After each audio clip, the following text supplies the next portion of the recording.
Hello, folks. This is Joe from MIGeekScene.com. I am standing here at the Capital City Comic-Con. I'm standing here with... Scott Zambelli. Who is an artist who works in the industry. I don't know why I did that whole, I guess I don't know, sort of artist, shrug. I don't know why I did that, folks. This is staying in. I don't care. It's okay. Yes. Scott, thank you for granting me this interview. My pleasure. Scott gets paid to do this for a living, which I think is pretty cool. Normally when I run into artists in the artist alley, they're just starting out. Well, this dude's been doing it for quite some time. Could you give us a little bit of history on yourself? I've been drawing for about 20 years or so professionally, but the last 6 years is really when I've been going hardcore full-time as my full-time job, no other jobs or anything like that.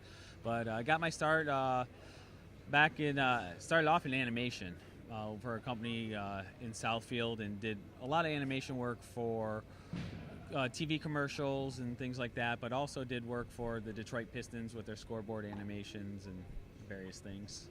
Okay, not the LEDs, like... The current mascot is Hooper, but the mascot prior to that for the Detroit Pistons was Sir Slam-A-Lot, and that was actually my creation for the Pistons, and all the 2D cartoon animations that they had of him on the scoreboard, that was all my work also. Okay. Since you've been doing this for quite some time, were you a little nervous taking the jump going into this full time? Or were you yes at that and point, no. like, I'm ready to do this? It's always comes down to reward versus risk, and for me, the reward of doing this full time, I just love it so much, and it's a passion that I've always had, and I just was not built for an office job, so this is much better. Neither am I. Yeah. I haven't done an office job yet, but I would not thrive in that. My degree is actually in accounting, so I actually have many years of accounting and office work, so... No one took your stapler? They didn't take your stapler? Not my red stapler. Not your red stapler? I got it back, though. Oh, good, because this place is still intact and it's not on fire right yes, now. Yes, I do have my red stapler still, so all is well. Any favorite... I know, sorry, generic question time. Is there That's any okay. favorite things that you do Enjoying? Jeez, all right. Yeah, Enjoy drawing? There's two main things. As a Christian, there's a lot of Christian artwork I do, and I do enjoy that a lot.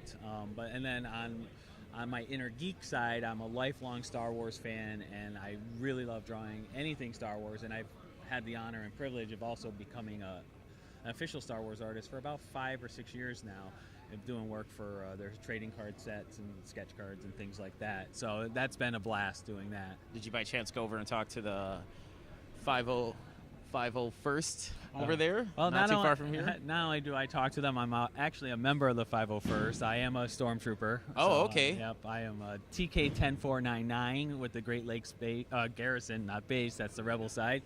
Sorry, brothers. Almost slipped out. Oh, I'm a spy. No. It's a good thing I don't pull down my Jedi tattoo. Otherwise, this interview's over. Just throw down the mics and walk away. Although if I shot at you, I would probably miss you. Good. I'm very thankful for that. Yes. I love how this is going already. I mean, I love this. I love how random the interviews I do. Yes. So, what made you decide to take the jump to, I guess, join the dark side? Oh, the 501st. 501st. It's interesting because it works on many levels. My initial attraction to it was just a Star Wars fan and always wanting to be a stormtrooper. Loved everything about that.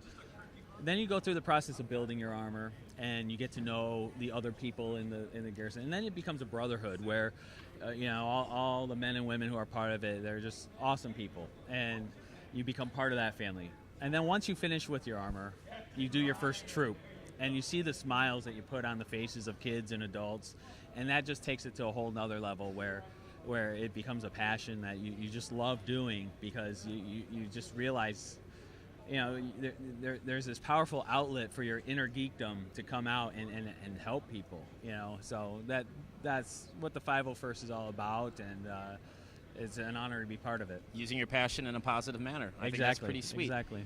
How can people check out your artwork, should I say? My artwork can be found online on Facebook, so it's facebook.com/theartofscott. All one word, no spaces. No spaces. No spaces. Any advice you would like to give? Another generic question time. Yeah. Any advice you would like to give to folks that have been toiling away at their artwork and they want to make the jump like you did? With art, the it's a combination of factors that all come together, and you got to keep pushing through, persevering, because it's a combination of there's a lot of hard work and practice and doing better, and then that hard work meets up with being in the right place at the right time too, and when those factors come together, or knowing the right person, or so many things go into the mix to get your foot through the door. And what my recommendation is, don't give up. Don't get disheartened because you got to know. And when you ask for advice, and when you ask for someone to critique your art, listen to what they're saying. They're not saying it to be mean. They're saying it to help you, because a lot of artists can take it personally when somebody says, "Oh, your anatomy's not quite right," or "You need to improve this." Rob Liefeld. Nah, I'm not going there. No. Hey, his wallet is a lot bigger than mine. Early 90s, not now, but early 90s. But I did buy his comics when I was like 10, so I loved his work when I was 10. I think everyone did. Yeah, that time. so I can't. I'm not gonna knock him. I mean, But does your artwork have a lot of pouches? No. not many pouches. A lot of my Comic-Con art I do is mostly focused on the pop art side of things instead of the superhero, like Breaking Bad, the TV show Vikings, Game of Thrones. All these different shows have intense fandoms that are present at Comic-Con, so that's the crowd I try to reach out to. Speaking of events, what upcoming events are you going to be at? The next show, I do shows throughout the year. I do about 25 Comic-Cons or so a year, all around the country. Right now, I got a week off. I've been on the road for the last 4 weeks, but a week off. Then Motor City Comic-Con in Novi, I will be at. I'll be there briefly for a day. Yeah, and then shortly after that, I'll be, I forget the order that they're in, but Vegas for Amazing Vegas Comic-Con, and Phoenix Comic-Con in Phoenix, Arizona. Those are, I think, my next two shows, if I remember right. All right. And so once again, folks can check out your artwork at The Art of Scott. Facebook.com/the Art of Scott. All right, the right slash. Yes. Not to be confused with Slash of Guns N' Roses, who is also very awesome. And he's really into dinosaurs, truth be told. Dinosaurs? Yeah, look that up. Slash is very, very familiar with dinosaurs. I mean, it's almost encyclopedic. I know it's a random thing, but I learned that one day. But topical with Jurassic World coming out. So, yes, it does work out. So thank you for segueing into that. Well, folks, this is Joe from MIGeekScene.com. Take it easy.